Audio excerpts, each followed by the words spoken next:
Thanks, Tim. Hi, everyone. Good morning. Thanks for getting up early for me to travel from South Orange County to be here this morning. As Tim mentioned, Aston Martin was founded in 1913.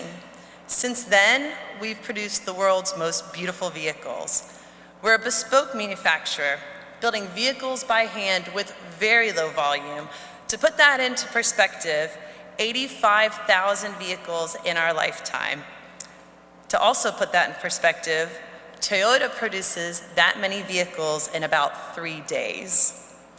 For me, after nearly 20 years of working in the automotive industry, I was contacted by a good friend of mine named Simon Sproul, who's our chief marketing officer. I was living in England at the time, and he asked me if I wanted to take a tour of the Aston Martin factory. I mean, well, really, who wouldn't? So I accepted the invitation. I've been to a lot of automotive factories in my day, but this was unlike anyone I had ever seen. It's immaculate. You could literally eat off of the floor, but there was this very interesting sound that I couldn't quite pinpoint. In fact, it was a humming sound. I finally figured out what that sound was as we took our tour, and we walked past the seamstresses hand-stitching the leather. Only one seamstress can hand-stitch every Aston Martin because each car is handmade and each stitch is unique. So if you had one person stitching the left-hand side of the car and another person stitching the right-hand of the side of the car, they wouldn't match. So I was sort of amazed by this entire process. And then I was taken on a tour of understanding how the Wings badge was made, which is made in the Jewelry District in Birmingham, England. Well, the resulting experience for me meant that driving an Aston Martin must be a moment to savor. It's a privilege to represent what I believe to be the most beautiful automotive brand in the world. So the beginning of the second century plan was all about delivering 7 cars in 7 years. Now, many of you will be familiar with those 7 cars, but I'm going to rattle through it really quickly. So it started with the DB11 family, a V8, the V12 AMR, and a Volante. 1 year ago, we revealed the new Vantage, which just went on sale this summer, and happy to announce that the DBS Superleggera has just gone on sale, and you saw a picture of that before. That's 715 horsepower, 660 pound-foot of torque. After that, 2 weeks ago, we announced the name of our first SUV, which is the DBX. And certainly that vehicle will propel us into new territory. Next year, we will also launch the Rapide E, which will be our first all-electric vehicle.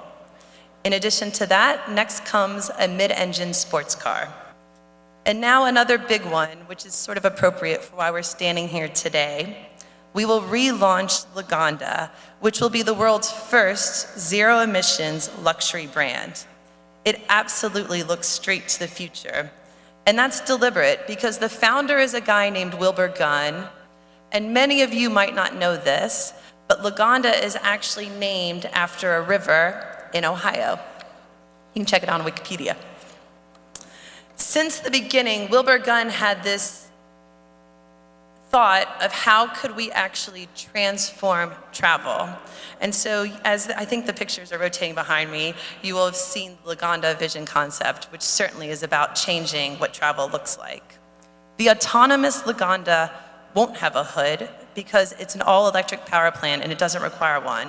And I really think that the design concept shows you how luxury and modern design can truly coexist. It'll enable passengers to go from point A to point B, but in a space that they've never quite imagined before. But even as we evolve since day one, Aston Martin's defining characteristic has been that we're bespoke. In an industry that is personified by slow-moving, slow-to-turn cruise ships, we, like our cars, are able to turn on a dime. And we believe that being bespoke allows us to be responsive and to be nimble, and obviously luxurious. Outsiders might view what we do in our individualized approach as old school. And maybe they think that it's bound for failure and a liability. However, looking at the current market and beyond, we believe the contrary. Our time-honored and bespoke approach is actually our greatest asset.